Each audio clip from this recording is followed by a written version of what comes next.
बिस्मिल्लाहिर्रहमानिर्रहीम। ये जो कमसल शैतानी से शुरू हो रहा है, ये जो रुकू है इसकी आखिरी आयतें हैं।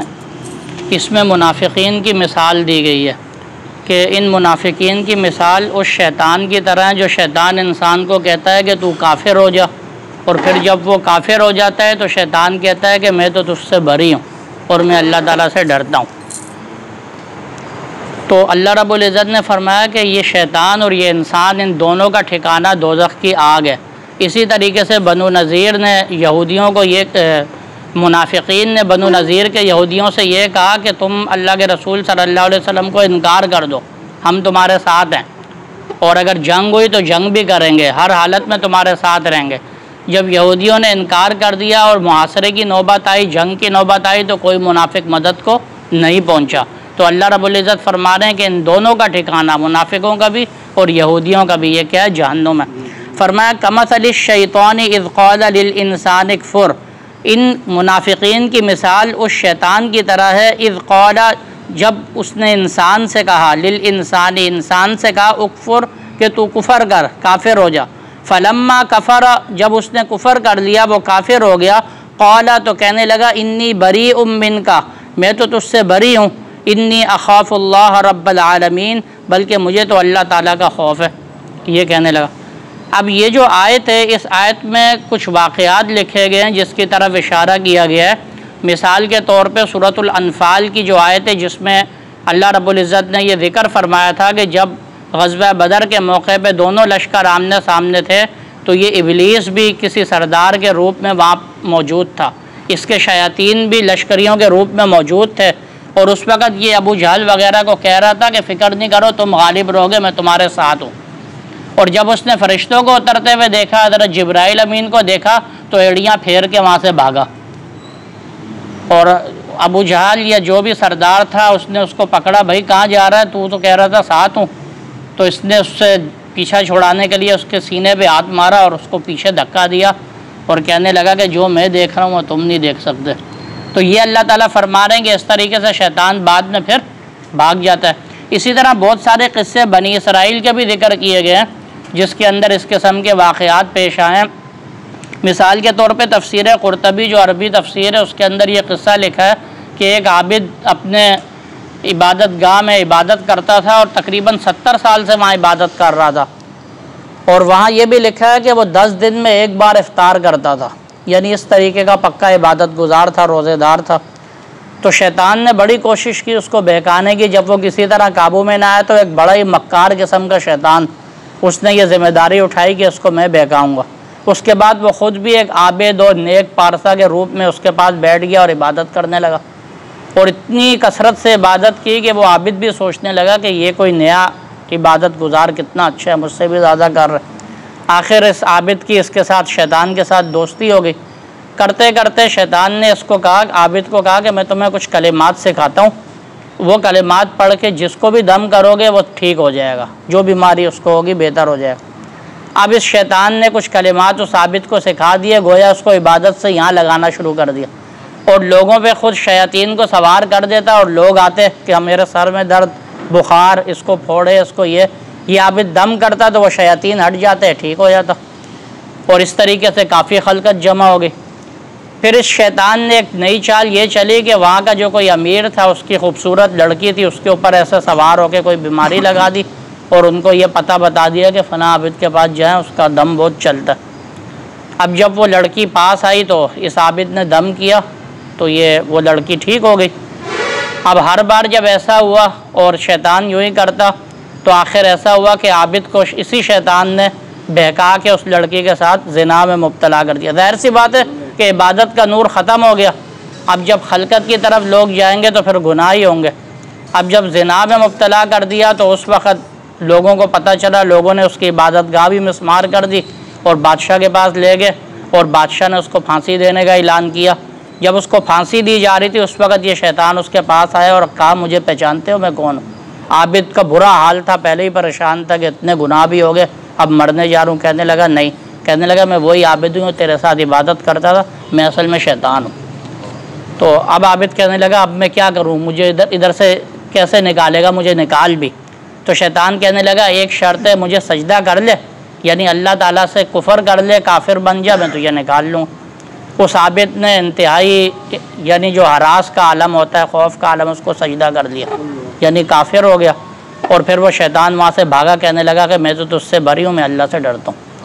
अल्लाह पाक फरमा रहे हैं मुनाफिकीन की मिसाल भी ऐसी, और भी बहुत सारे क़िस्से बनी इसराइल के इस किस्म के लिखे हैं। इसका मतलब है कि ऐसे क़िस्से हैं, और शयातीन इसी तरीके से लोगों को गुमराह करते हैं। तो अल्लाह ताला फरमा रहे हैं फ़काना आक़िबतहुमा अन्नहुमा फ़िन्नार, उन दोनों का ठिकाना, उन दोनों का अंजाम ये हुआ कि वो दोनों हमेशा आग में रहेंगे। वो शैतान भी आग में रहेगा और ये आबिद भी आग में रहेगा, खालिदैन फ़ीहा, दोनों हमेशा हमेशा दाखिल होकर उसमें रहेंगे। वज़ालिका जज़ाउज़्ज़ालिमीन, और ज़ालिमों की तो यही सज़ा है। तो इसका मतलब यह है कि अल्लाह ताला से दुआ मांगनी चाहिए कि अल्लाह पाक शैतान के मकरो फ़रेब से हिफाजत फरमाए और बचाए। यहाँ तक तो अल्लाह रब्बुल इज़्ज़त ने मुनाफिकीन, काफरों और अहले किताब के जो हालात थे, जो हरकतें थी, वो ज़िक्र की, उन पर जो वबाल आए वो ज़िक्र किए। और ये जो आखिरी रुकू है, इसके अंदर अल्लाह रब्बुल इज़्ज़त ने अहले ईमान को मुखातब फरमाया है और उनको अल्लाह ताला ने आखिरत की तरगीब दी है, उनको तंबीह की है कि वो दुनिया की ज़िंदगी में इस तरह गाफिल ना हो जाएं, बल्कि वो आखिरत की फ़िक्र करें। लिहाजा ये पहली आयत अल्लाह ताला फरमा रहे हैं, या अय्युहल्लज़ीना आमनुत्तकुल्लाह, ए ईमान वालो अल्लाह से डरते रहो, वल तंजुर नफ्सुम मा क़द्दमत लिग़द, और हर शख्स ये देखता रहे कि उसने अपने कल के लिए क्या भेजा। हर शख्स को चाहिए कि वह उस पर गौर करे और इस बात की फ़िक्र में लगे कि वो अपने कल के लिए क्या भेज रहा है। तो सबसे पहले फरमाया इत्तकुल्लाह, अल्लाह से डरो, अल्लाह का डर पैदा करो। अल्लाह ने जिन चीज़ों को करने का हुक्म दिया है उसमें संजीदगी के साथ वो करो, इखलास के साथ करो। जिन चीज़ों से मना किया उससे रोको। और फिर फरमाया कि हर शख्स ये गौर करे और ये देखे कि उसने अपने कल के लिए क्या भेजा है। लिग़द, कल से मुराद यहाँ क़यामत का दिन है। अल्लाह रब्बुल इज़्ज़त ने क़यामत के दिन को गद के साथ ताबीर फरमा के गोया कई इशारे दिए हैं। इसमें सबसे पहला जो इशारा दिया है, गद कह के गोया बताया कि ये जो दुनिया की जो ज़िंदगी है, यानी ये जो हमारी दुनिया है, ये दुनिया की ज़िंदगी आखिरत के मुकाबले में ऐसी है जैसे कि एक ही दिन। आखिरत की दुनिया को अगर देखा जाए या ज़िंदगी को देखा जाए तो ये दुनिया की ज़िंदगी आखिरत के मुकाबले में एक ही दिन है। और अगर हिसाब के एतबार से देखा जाए तो फिर वो भी नहीं लगती। अगर आप देखें, दुनिया को बने हुए लाखों साल हो गए, दुनिया को बने हुए लाखों साल हो गए, उसका मवाजना आखिरत से किया जाए जो हमेशा हमेशा की ज़िंदगी है, तो इसका मतलब ये है वो कुछ भी नहीं लगता। फिर मज़ीद नीचे आए, इंसानी दुनिया को देखा जाए तो उसको भी कमो बेश 10,000 साल हो गए। अब ये जो इंसानी दुनिया, इसका मवाजना अगर आखिरत से किया जाए जो हमेशा हमेशा, तो कुछ भी नहीं है, वो तो हमेशा में। उससे भी नीचे आए तो एक फ़र्द की दुनिया जो माह और साल पे मुश्तमिल है, यानी महीने और सालों पे मुश्तमिल है, अगर उसका मवाजना आखिरत की हमेशा हमेशा की ज़िंदगी से किया जाए, कुछ भी नहीं है। और असल चीज़ यही है कि हर फ़र्द अपनी दुनिया का मवाजना करे कि मेरी दुनिया, मेरे माह और साल, मेरी ज़िंदगी आखिरत के मुकाबले में कुछ भी नहीं है, आखिरत हमेशा हमेशा के लिए। और गद कह के अल्लाह ताला ने इशारा कर दिया कि उस आखिरत की तैयारी कर लो। इसीलिए गोया आखिर दुनिया जो है वो एक दिन की है और आखिरत हमेशा हमेशा की है। इसीलिए हदीस के अंदर ये आता भी है कि अद्दुनिया यौमुन वलना फ़ीहि सौमुन, कि दुनिया एक दिन है और उस एक दिन में भी हमारा रोज़ा है। यानी हम वो एक दिन भी ऐसा गुजारेंगे जैसा हमारा रोज़ा है। अपनी आँखों की भी हिफाजत, ज़बान की भी हिफाजत, और इसी तरीके से खाने पीने में भी बचना, हर चीज़ करना। तो क्या कह रहे हैं कि दुनिया एक दिन है और इस एक दिन में भी हमारा रोज़ा ही है।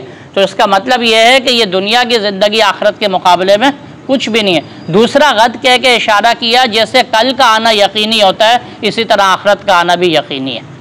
हमें पता है कल आ जाएगी, सुबह हो जाएगी, जैसे कल सुबह हो जाएगी, तो सुबह का आना जैसे यकीनी है, गद कह के यानी क़यामत को कल कह के अल्लाह ताला ने गोया इशारा दे दिया कि क़यामत का आना भी यकीनी है। फिर क़यामत को गद यानी कल कह के ये इशारा भी दिया कि जिस तरीके से कल का आना करीब है कि फ़ौरन आएगी, ये करीब में कल आ जाएगी, ऐसे ही क़यामत भी करीब है। भाई परसों तो दूर है, तरसों और दूर है, 5 तारीख और दूर है, 10 तारीख और दूँ, लेकिन कल करीब है तो कल कह के बता दिया कि जैसे कल करीब है और जल्दी आएगी, इसी तरीके से क़यामत भी करीब है। और इसी तरीके से हर शख्स की क़यामत कायम हो जाती है जब उसकी मौत आ जाती है। और अल्लाह ने मौत को ऐसा मुअम्मा बनाया कि कोई उसको समझ नहीं सकता कि कब आएगी। तो इसका मतलब यह है कि हमारी कल कभी भी आ सकती है, हमारी क़यामत कभी भी हो सकती है, बाकी सारे आलम की क़यामत तो होगी। फिर उसके बाद जब हम आलम बरज़ख में जाएंगे, क़ब्र में जाएंगे, वहाँ क़यामत ही के तो आसार हैं, आखरत ही के तो आसार हैं। उसकी मिसाल उलमा फरमाते हैं कि इंतज़ार गाह की तरह है, वेटिंग रूम की तरह। इंतज़ार गाह के अंदर फर्स्ट क्लास भी है, सेकंड क्लास भी है, थर्ड क्लास भी है, और अगर मुजरिम किस्म के लोग हैं तो उनके लिए हवालात भी है। इसी तरीके से आलम बरज़ख के अंदर ये सारे दर्जे मौजूद हैं, और मुजरिमों के लिए हवालात भी है, जहन्नुम वहाँ भी है, जब तक वहाँ पर रहना है। इसीलिए यहाँ की ज़िंदगी अगर हम सही बना के जाएंगे तो वहाँ इंतज़ार गाह भी हमें अच्छी मिलेगी। तो अल्लाह रब्बुल इज़्ज़त फरमा रहे हैं कि हर शख्स ये गौर करे उसने अपने कल के लिए क्या भेजा है। फिर दोबारा मुकर्रर फरमाया वत्तकुल्लाह, अल्लाह से डरते रहो।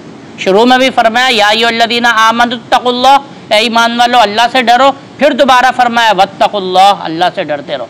तो पहली दफ़ा जो फरमाया इत्तकुल्लाह कि अल्लाह से डरो, गोया फरमाया अल्लाह ने जो चीज़ें हुक्म दी है उनको पूरा करो। दूसरी दफ़ा फरमाया वत्तकुल्लाह, अल्लाह से डरते रहो, गोया इशारा दिया कि अल्लाह ताला ने जिन चीज़ों से मना किया उससे बचते रहो। फिर इसी तरह पहली दफ़ा फरमाया इत्तकुल्लाह, गोया ये फरमाया कि आखरत अपने कल के सामान की तैयारी करो। फिर दूसरी दफ़ा इत्तकुल्लाह कह के फरमाया कि देखो ख्याल करना, सामान खोटा ना भेजना, खोटा सामान ना भेज देना, सामान खरा होना चाहिए। जैसे हम किसी दूसरे मुल्क में जाते हैं तो अपने मुल्क के बैंक में पैसे दे के उस मुल्क की करेंसी लेते हैं कि हम वहाँ इस्तेमाल करेंगे। इसी तरीके से यहाँ जो हम नेक अमाल करते हैं ये आसमान में अल्लाह रब्बुल इज़्ज़त के बैंक के अंदर वहाँ की करेंसी सवाब की सूरत में लिख दी जाती है कि जब तुम वहाँ पहुँचोगे तो तुम्हें बग़ैर मुतालबे के तुम्हें ये मिल जाएगी। तो इसीलिए अल्लाह रब्बुल इज़्ज़त फरमा रहे हैं देखो वहाँ के लिए खोटी चीज़ ना भेजना, बग़ैर इखलास के अमल ना करना। फिर फरमाया इन्नल्लाह खबीरुम बिमा तामलून, बेशक अल्लाह ताला ख़बरदार है उन सब अमाल से जो तुम करते हो। फिर मज़ीद तंबीह की जा रही है वला तकूनु कल्लज़ीना नसुल्लाह, और देखो उन लोगों की तरह ना हो जाना जिन्होंने अल्लाह ताला को भुला दिया। ये अल्लाह ताला को भुला देने वाले लोग, दुनिया के मज़ों में पड़ जाने वाले लोग, गफलत में पड़ जाने वाले लोग, इनकी तरह ना हो जाना और काफरों की तरह ना हो जाना। फ़अनसाहुम अनफुसहुम, अल्लाह ने उनको ऐसा कर दिया कि वो अपने आप को ही भूल गए, यानी हकीकी नफ़ा अपना भूल गए कि हमारा हकीकी नफ़ा तो आखरत है। अल्लाह पाक ने भी उनको ऐसा ही कर दिया। अब उनको दुनियावी नफ़ा ही बड़ा लग रहा है, दुनिया में जो कुछ मिल रहा है वही सब कुछ है, इससे भी ले लो, वहाँ गबन कर लो, वहाँ धोखा कर लो, और जो हकीकी नफ़ा है वो भूल गए। अल्लाह ताला ने ये उनको सज़ा दी, उनकी अकल ही मारी गई। अब उन्होंने अपने आप को भुला दिया। उलाइका हुमुल फासिकून, अल्लाह फरमा रहे यही नाफरमान लोग हैं, फासिक लोग हैं। और जाहिर सी बात है कि ये दो किस्म के लोग जिक्र किए गए, एक ईमान वाले, दूसरे फासिक। इन दोनों का ठिकाना जिक्र किया जा रहा है। ला यस्तवी अस्हाबुन नारी व अस्हाबुल जन्ना, एक तो आग वाले हैं और दूसरे जन्नत वाले हैं। फरमाया कि ला यस्तवी अस्हाबुन नार व अस्हाबुल जन्ना, कि जो दोज़ख वाले लोग हैं और जो जन्नत वाले लोग हैं ये दोनों आपस में बराबर नहीं हो सकते। जाहिर सी बात है कैसे बराबर हो सकते हैं? एक जहन्नुमी है हमेशा हमेशा के अजाब में, और दूसरे जन्नती हैं और वह हमेशा हमेशा की राहत में। फरमाया अस्हाबुल जन्नती हुमुल फाइज़ून, ये जो जन्नती लोग हैं यही कामयाबी हासिल करने वाले लोग हैं।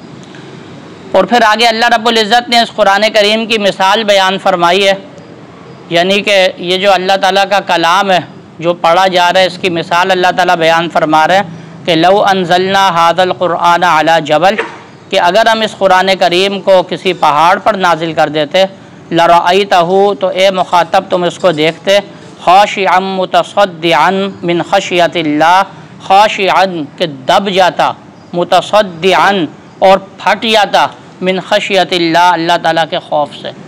यानी अल्लाह पाक ये फरमा रहे हैं कि अगर ये कुरान करीम जो तुम्हें दिया गया है ज़िंदगी गुजारने के लिए, पढ़ने के लिए और अमल में लाने के लिए, अगर ये हम किसी पहाड़ पर नाजिल करते जो कितना ताकतवर और मजबूत होता है तो वो अल्लाह ताला के खौफ से दब जाता और फट जाता। अब ये एक मिसाल भी हो सकती है कि एक फ़र्ज़ी मिसाल भी हो सकती है कि कुरान करीम अगर पहाड़ों पे नाजिल किया जाता और उनको वो शऊर दे दिया जाता जो इंसानों को शऊर दिया गया है, और उनको शहवात ना दी जाती, क्योंकि इंसान अपना शऊर शहवतों में पढ़ के ख़राब करता है।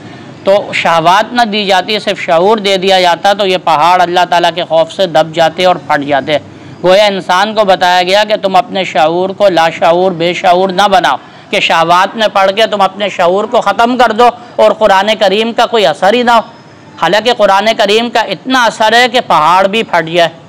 तो गोया ये बताया गया कि इंसान को चाहिए कि अल्लाह ताला की अताअत में लग के, अल्लाह ताला ने जिन चीज़ों से मना किया है मासियात से बच के अपनी शहवात को काबू करें और उस शऊर और ईमान को उजागर करें जो अल्लाह ताला ने उनको अता किया है, ताकि कुरान करीम की तासीर उनको अता हो, कुरान करीम उन पर असर करे। तो फरमाया, और बाद उलमा ये भी फरमाते हैं कि ये फ़िज़ी मिसाल नहीं है, ये हकीकी मिसाल है, क्योंकि हर शय को अल्लाह ने शऊर दिया हुआ है। और ये बात अकल से साबित भी है, पत्थरों में भी शऊर है, इसी तरीके से पौधों में भी शऊर है, पहाड़ों में भी शऊर है। उसी शऊर के मुताबिक अगर अल्लाह ताला ये कुरान नाजिल कर देते तो ये पहाड़ जो थे ये सारे फट जाते।